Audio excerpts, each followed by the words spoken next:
Hello everyone. Welcome back at the Quang Tử Nào Đồng Hiếu in thôi. Đi bữa đi đom hâm chân chỉ xin ta lìa ta nói lo cả tôi tốn king mà sớm thế. Chiều lo chiều. Ok chiều lo cả tôi đưa tốn 3 chiều ta lìa. Giờ mình bữa đưa số nhận nè. Lìa ít ta này bữa chỉ bị lùm ta chẳng tháo ta chẳng bị lùm ta lìa. Ta muốn càng đưa muốn càng bữa năm chiều rồi. Chẳng thảo tan hát lìa tao bữa đưa mình bằng cả mai phám mai lìa cắn chế bữa lìa mình cái cả tư năm chiều phám tu ồ hai miền con đưa khinh sơn nào khinh những chiều sơn nào lìa mà miền ở cái tu nhé để bữa muốn càng đưa tay dùn tay tao dùn hắn tay bữa lộ cả tu nó phám tu tao lộ bắt cho nó rồi ra lỏng bát chiếu hai nó chỗ lỏng bát bút xe hai miền có túi nhẹ bữa hai mà tao nắm phá cái túi như sao căn chú bữa mà cả tăng lò cả túi phấn túi cái lồng điếc rưỡi tiền đó năm số hồ làng nhéประมาณเลือดเจ็บเล่งเทียบจะดีกว่านั่นเปล่าน่าจะเส้นน้ำเนาะน่าเส้นหมากปวนไม้ด้วยน้ำแข็งอ่ะก็ดีดาวมันน้ำแข็งมันสนุกป่ะเส้นน้ำเนี่ยยาวอย่างน้ำเนี่ยอันลมเดียดเลยติงนะลางเนี่ยคือเยี่ยมเนี่ยน่าเบื่อกันจะสิเจ้าตายแกล้งเปียลมเขาเนี่ยเขาละ exercise นั่นเมียนก็ตายexercise ยาวอย่างเจ้ายาวเบื่อหล่อตัวเจียวเสตู้หลอมตู้แต่มันเป็นหิ้วน่าเบื่อตองยังเนี่ยตองคุยยังเนี่ยเบื่ออย่างนี้เจ้าตายกันเจนดูเจ้าตายตอนยึดถอดเราเปลี่ยนลมเนี่ยเจ้าหัวมาเจียวเจ้าหัวน่ะบุเปลี่ยนนี่หล่อเจียวcòn chơi cho hồ nó không khô nhà lọ không phải chơi cho hồ nó khô hả màตัวนานนะยี่สิบทำตั้งขนาด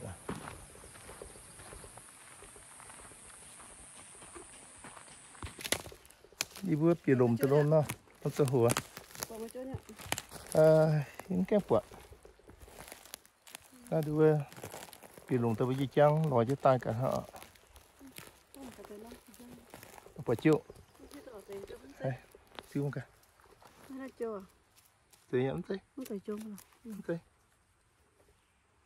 ồ anh nhá chôm như tôi nhá chôm nắm tự nắm tự kéo non là hay cho màu phát tê cả hả như tôi nhá chôm phải anh hiu ô phải dàn phân phải nắm hiu bây giờ nhá như tự tăng tay bằng luôn đây cả cả cho nó phải dàn phân kẹp bọt chiều tay của nó bị thủng gai nhá làm sao như mà quần đau tôi nhìn nó chưa rồi nữa cái nào đấy ní đau phía dưới này mà cả tiếng thấy thấy tôi nhìn nó chưa rồi ồ tiếng thấy nó tôi kén là như tôi ấm dày khiêng rồi ta thấy ok như thế nào đấy vừa nặng dày liền nó vừa nặng được này kén nó tấm kén bữa em mặn cái mi lo chứ mi hay trắng bị lùm tên hả nó bỏ chiêu mà từ cái nó chiêu quay nó khiêng rồi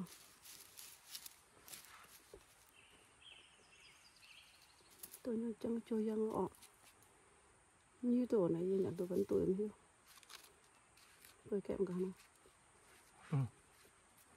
bữa mẹ cái này như cho giỏ mẹ không ô nó cho giỏ uốn đâu á tìm bữa hải đang chưa được hải đang tìm bữa này ở tí nhà chưa nó có nhận tôi nhiều không bao không nọ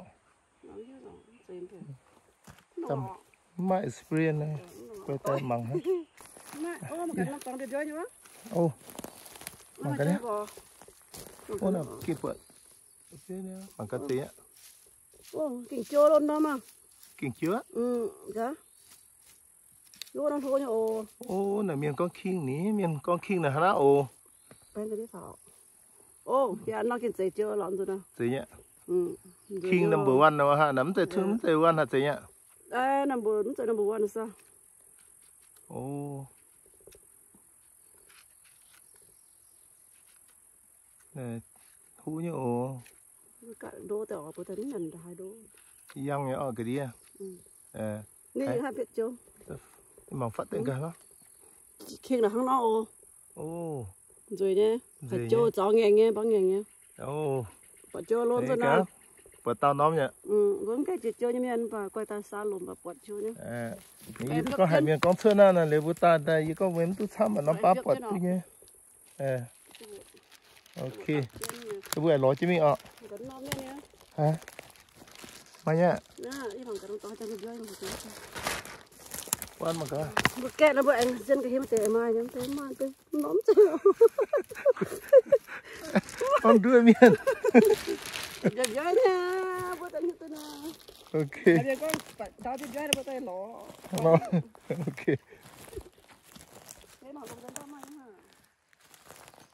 lo chứ mình bằng chứ ôm bằng cái này ô nó kia quậy ô ý quậy nhẹ nó đau bị vẽ ní gì bộ ô trong gì nhá gì ô đấy ăn mà chơi như nè thấy cá không tăng vào bà đó chứ thì kinh nếu ô bây giờ bang cho ta vô nó kim dễ chiêu nhá ô number ninh rồi tiếng ô ôi cái nhiều nó cái từ mày ít nhiều nè nó chật chó đó xong rồi ăn tiếp chứ ô kinh là kinh good very good ní nắm tòng vào nắm té mà cả quan nắm tòng cả đấy tới hà nó cả con thế nào nắm ok mình sẽ mặc luôn nha nắng chứ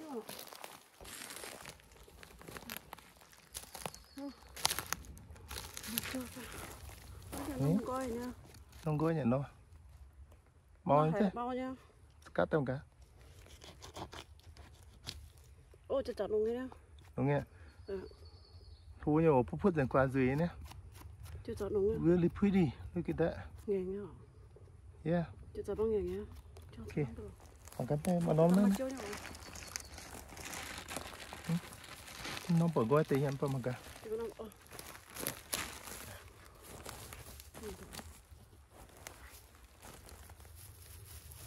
được không? Đó cho các bé nó. Cái đi vẫn bén cái đi hoài nhỉ? Nhẹ oan coi cả. Bộ ăn con dầm, dầm tôi rồi. Still good. Yeah. Dầm đó đi bao biển hay bố ở nhà này bố bán quảng, bố cho hồ. Yeah. Đồ nhỏ. Yeah, still good. Vừa cái chỗ này vừa ăn nông nghiệp vừa hồi vẫn nông thôn. Kén tôi chăm, thành tôi vừa hả? Mà mảng nó mặc lông tên tôi còn này đi cho nó mà mảng này chơi qua suốt rồi nó mai nhá mà này chơi qua suốt rồi chiều chó nó oan dừa nó rồi nó cái đó này tôi chơi tôi nhận đảng bôi nữa ní chiều chó nó ăn khiêng rồi sao nó ta mà như nào đi xuống phần nói nha đó chỉ con chơi nhà liều vốn lò nắm phần á mình đang chơi nhà nó cho nó buồn á đúng phần nó á ô nè buồn nó mà nhá mà chỗ to như nó nó này miền có number one là từ này number ninh okay phải tê họ phải tên được một triệu yeah năm triệu cháu cho phá đi mà cả ok see number ninh chơi nhà nom nha dưới bữa cho nom dưới nhé nên bữa cho nó luôn cái mặt luôn mắng hiu đom chơi tôi bằng cái cần cái của nó chiêu nó xém xí mà cái nó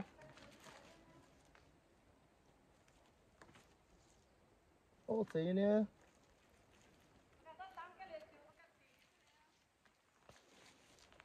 broken nấu nha you khoát từ nấu nha quất từ nấu nha look it cái không nó to chứ không nó to chứ hả you quất từ nấu nha không phải pin như nào see, I found one.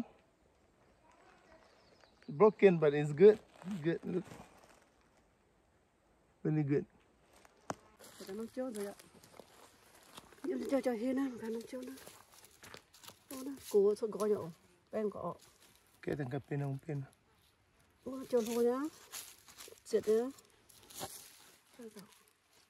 sẽ rủi chính cái đi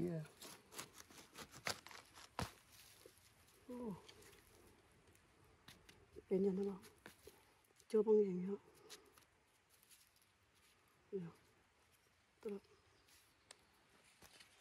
bên nữa tôi nhớ cái chỗ á tí tôi lên đồng giờ nó bên nhà nó mẹ này sắp mấy còn nhiều cả nó đấy chưa rồi rồi cái cái mà chúng nó cảnh châu nó nhưng bà khinh bà nó có nó nhung nó cái nhung khinh nó nhận tôi như nào bây giờ khoát lên đi nó nên đập beng nhaเขาจะให้แรงบวยนั่นป่ะนะก็ได้ยันตัวนี่เนาะ đó là xin đào mới ta camping mới ta kẽ nhận nữa น่าเจอเงี้ยเงี้ย cái ลง những เนี่ย tiếng nhau nhau ลงตัวเนี่ยโอ้น้ำป่ะยันตัวเนี่ยโอ้ยเจอบุปผาเนาะ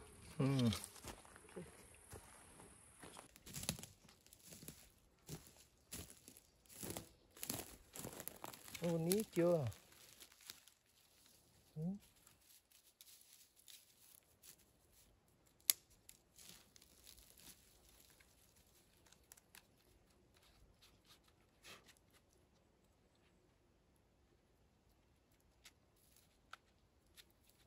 chịu tón rồi chịu chưa đừng không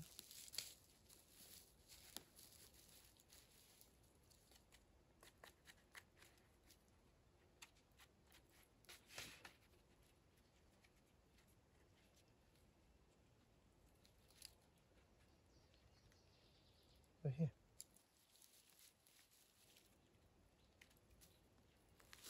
Tùy nhé.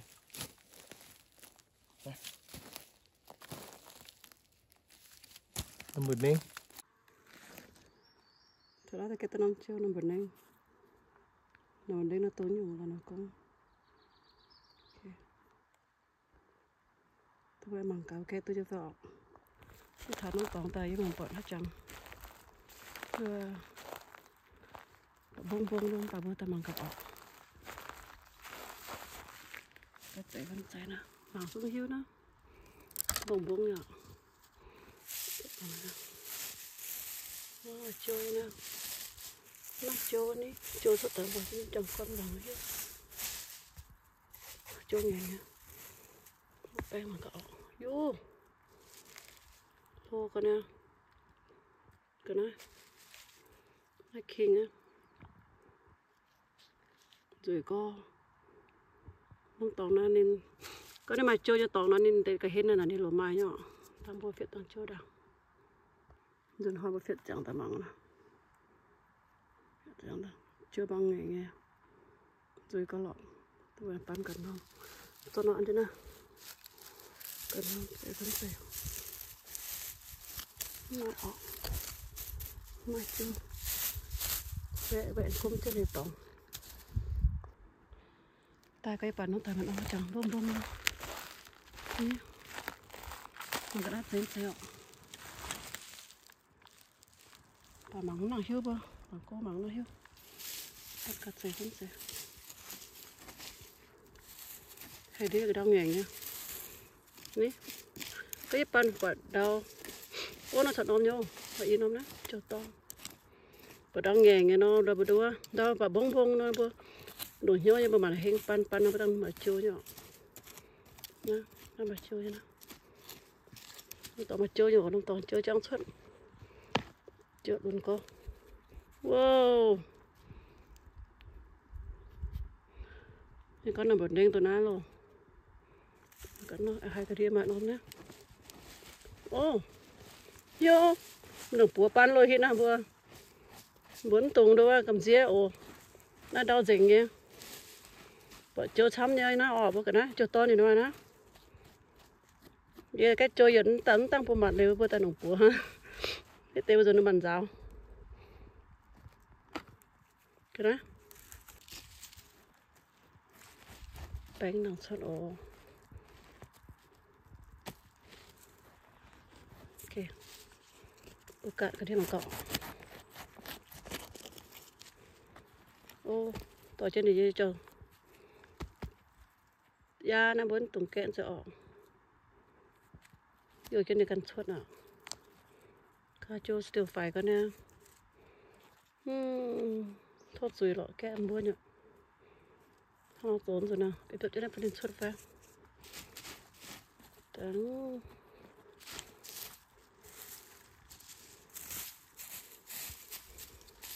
Tại đến suốt nó lỏng vào cái tiếp cho là pin ạ. Tôi này cần suốt xem. Tên của nó mới nó cả giấy dẹp bắt bằng cả ọ. Ô nó bật treo chứ nhá. Ô nó tổng treo 4 con. Mà những cái treo ồm mua.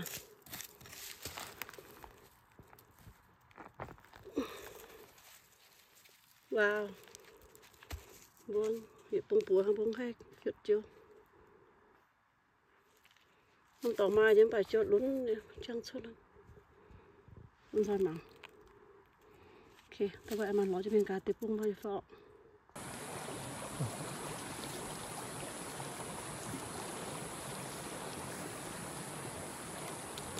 tập trung như đỗ thằng nó này sao mà chỉ phải cá tập trung này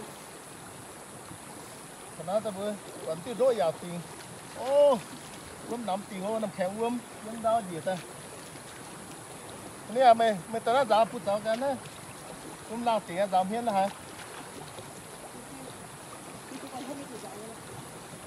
ôi nắm tiền ô uống mà khô cái lưỡi khô sao nó đỏ là uống xíu nhé cũng nắm tiền này dân giáo xin lỗi gì tao ha ô cũng nắm tiền cũng mà cái nó đổ cho nó hút là gì thứ nhé này rồi nhé là phút à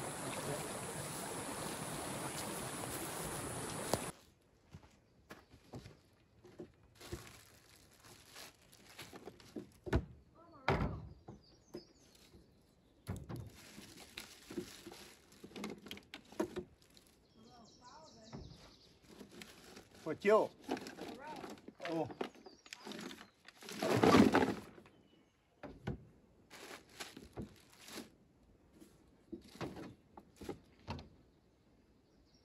muông chụp thép muông cam ạ chỉ bên cam muông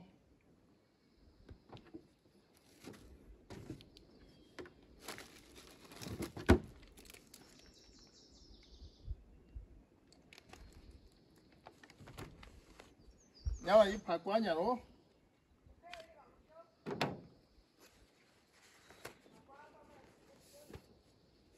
อย่างก็เจ้าเยอะแต่เตี้ยเนี่ยผายกว่าอย่างเมย์โอ้น้ำมันน้ำแกงนะทิกเชิดน้ำมันเชิดแต่ยี่ผายถึงความไว้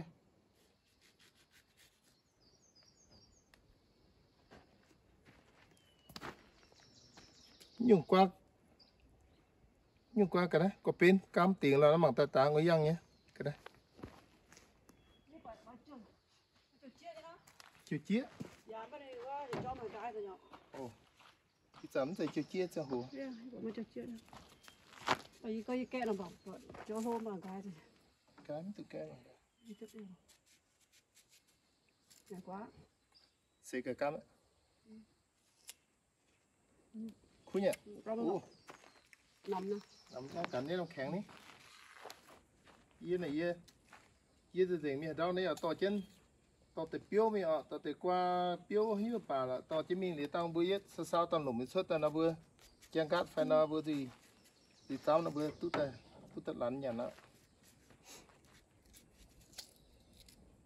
bơi một cái yếm xuống rủ để hải giáo này yếm mãi à bơi miền rủ giờ cao miền chỗ tao lô nhá chỗ tao lô để bơi cát bơi tàu sen hải qua nó nữa chỗ tao phải yếm xuống à phải nhá cái đó tự nhiên buồn hả rồi tiền cái đó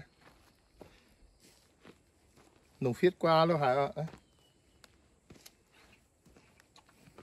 ô khui vô cắm néo như qua em mà hả đó Nhưng mà em ta là Costco mình bớt mình bán nhiều quá mình Costco bán nhiều quá nhỉ cắm tiệm chỉ mới cao copy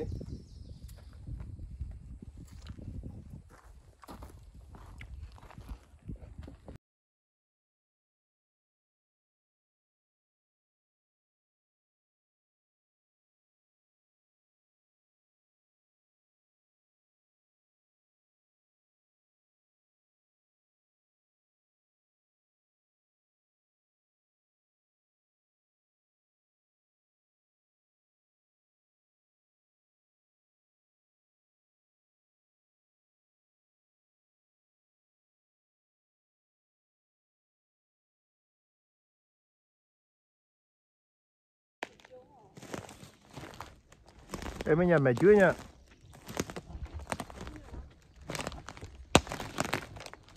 mà sang thức mẹ chưa ta nè cái mẹ chưa nồng mẹ non mà khi tiêu nhận chưa này thì cho với cái mẹ mò ta lia nồng với mẹ non sang ta ngay yang như gì coi cái mẹ chưa bây giờ nhá sẽ ăn con yeah. Come on. Good đấy. Yeah. Cứ lại nha. Xong cái nhà lại nè. Lần hết dạo khui nha.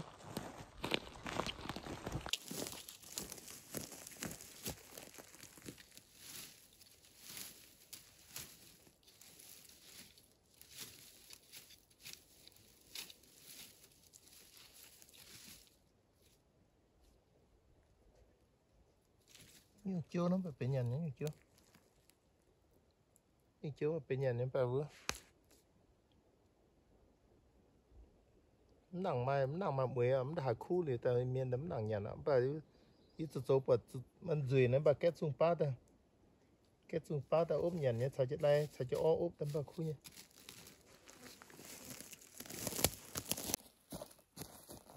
nghĩ thì nè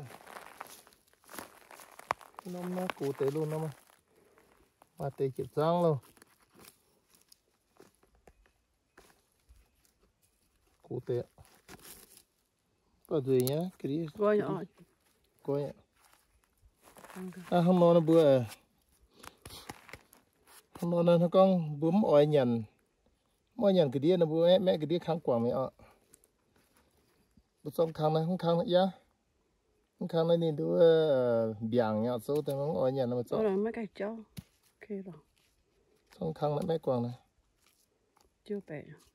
không nó Đi chôm ta phui rồi nè.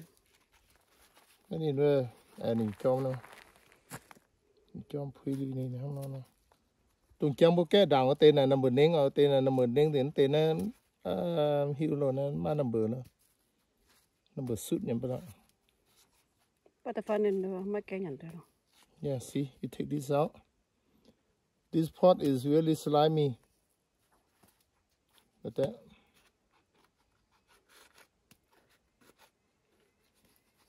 I do not but Cho tay biết chứ. okay now it's good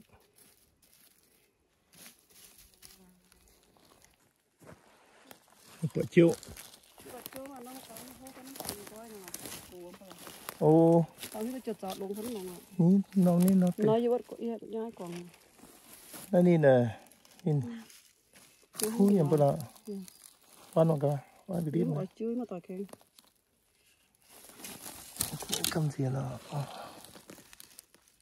phu như nào phu nhá cái chợt chọt hô con thôi yeah bà phai bằng cái cắt bằng cái nhá phu nhá tiếp chưa nào chưa cù nhắm phu đâu ở đó mới bụng này phu mới kết rồi bữa thật sẽ nằm nhá kết là chịu lún nhá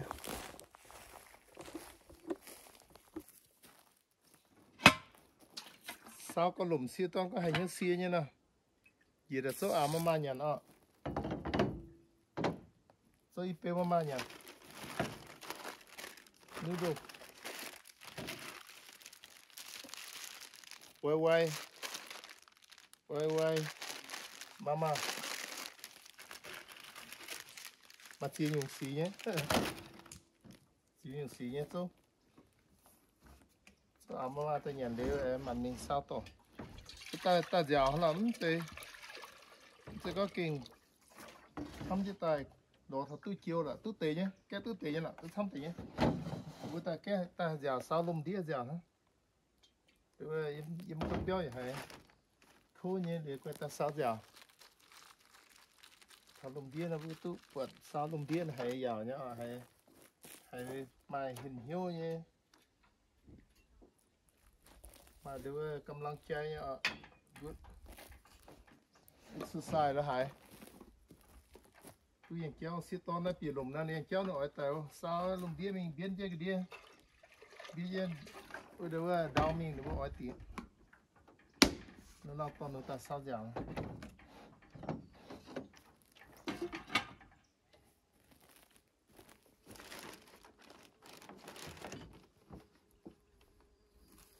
to cái đá tay cho nó to cái đá mình tiền chết đấy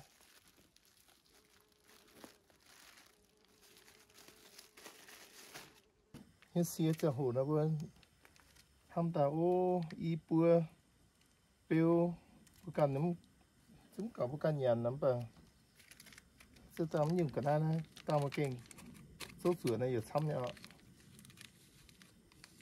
hiến thì dùng hiến tiền nó xăm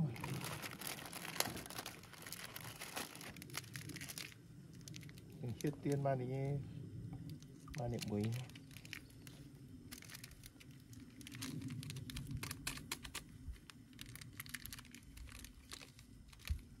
cái ít buồn dùng hiến buồn như hai kim cam ha tăng mắc mới với cần hiện phải cha hay nó đang cho nó phần siêu dạ cặp dạ cặp khu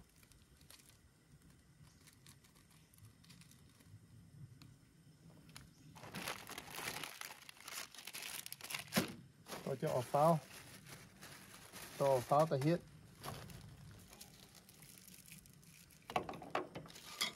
phải cắt chém ngùng ó Yên si Canada tập cam tưới giáo chéo rồi nhà tao vừa tốt sửa tao vừa hết tiền được đó này phun sẽ cắt chéo rồi nhà tao vừa biết sửa tao vừa được khỏi túi đó mà xăm nhiều người đó yên này ở chỗ mà này ở hết tính những thùng xi nó cái cắt mượn này hết chứ nhận đang nhá đang không còn coffee kìa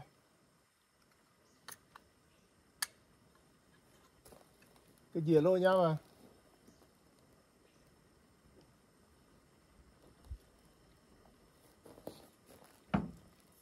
rồi chứ mà làm sửa đâu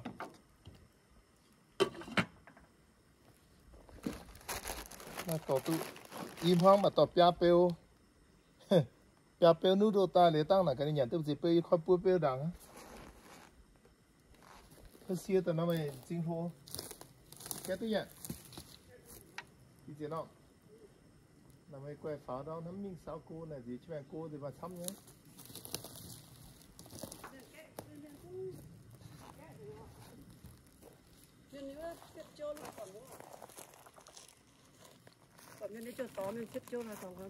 hắn nọ ồ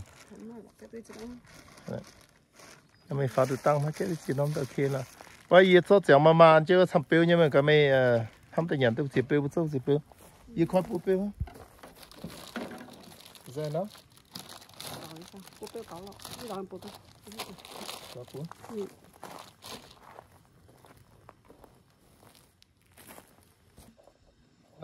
nó chật thay mua mua nhiều mua nó đang nhà trái không vừa chén mà tới trả tiền là nó vừa cam nhé đang như cam nhé đâu vừa mùng tón nữa mà này vừa đi đi vừa cam tù đi tụm mùng mà mấy cái mày phiền là đến đang đại nè nó đi đâu có đang nó mà ý phiền gì này quay phiền tấm liệm chỉ nó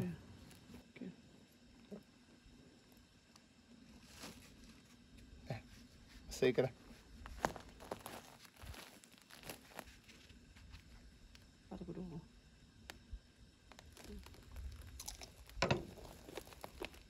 trắng chia nhung to chia nhung phiếu chia hộp phiếu ta nhà đêm nhung tao nhà này anh nhà nữa nhung uống bữa ô cám họ nhung phiếu cám tiểu giỏi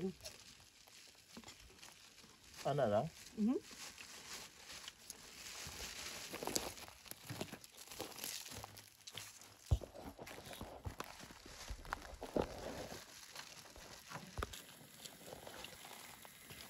ăn ó ăn ngõ thôi ó oh really good cho màn cho ọ cho màn đi mama quay hijo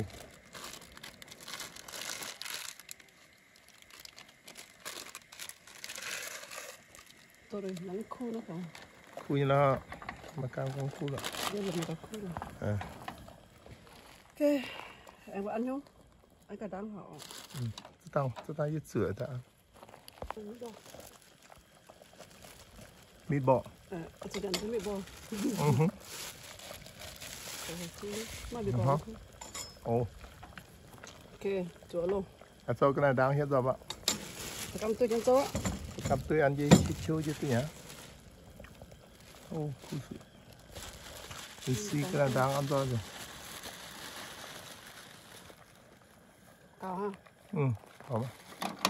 Không thăm họ. À. Trong được trộn. Tốt đấy. Này, xong rồi tấn ở anh thấy.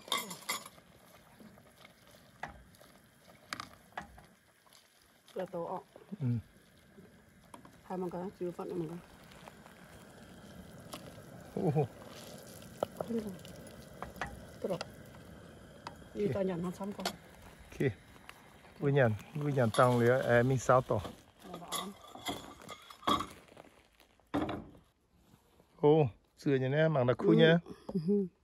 Ô, khu nhô. Nhận luôn. Ok. So That look really good. it is very good. Yes. Mang cái nhẹ ạ. Nhẹ. Under the camper. Xong tí này dòm này, nhận tôi dưỡng gì bên cái đó. Buông này. Anh chọn nhầm. Ok. Nằm mà mi bò nhá. Vậy rồi. Vậy luôn. Nói ạ. Ý nhận gì nó xong rồi. Good. Vậy rồi. Ok. Đây. Bữa ta lùm đĩa nó bữa đâu. Anh nhô nồng lấy bây giờ chủ phiếu là pháp chủ giáo quảng ạ. Anh nhô bây nhận nếm dếm tôi quay tố rồi đó là tố đếm rưỡi ạ, ta chắn nó to. Quần này bẩn rưỡi ạ. Sợ. Mà nhô nhắn gì ạ. Ta đang nhô bữa ta sợ. Tiếp lên. Là pháp thì giáo rồi.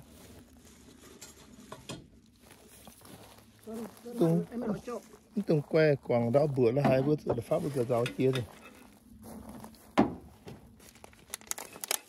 Đó là bây giờ cái rình này cho nên là tấm mảng ai bữa còn chi nên đó.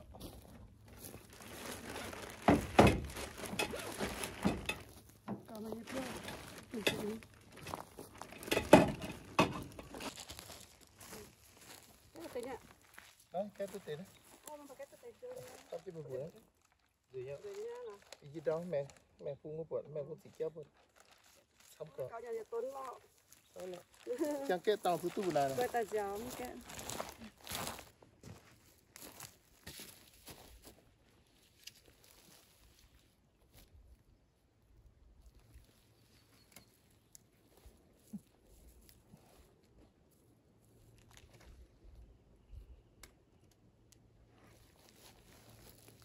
Nó trồng như vậy.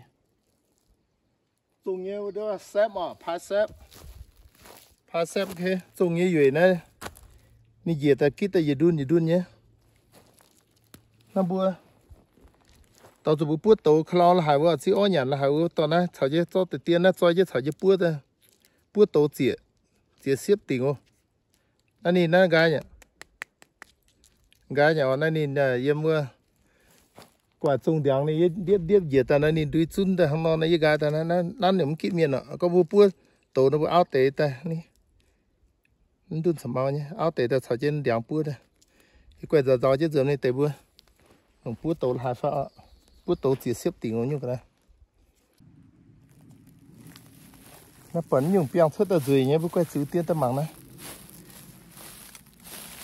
Lùm chẳng như cái này, all nature flowers. I don't know what is it called, but it's really pretty. Look at that. There's another one of them. Really pretty. Look at. Dưới nhé, tên vào nó nè. Look at this. Oh my goodness. Look at that. Dưới tiền. Nó lùm chẳng như cái này nó hay nhiên có nhàn như thế mà từ con nóเป็นnhàn như thế nữa và bún nhàn chia some people say it's edible but I never tried it before so I don't want to waste my life for it. Look at that, it's really pretty, beautiful.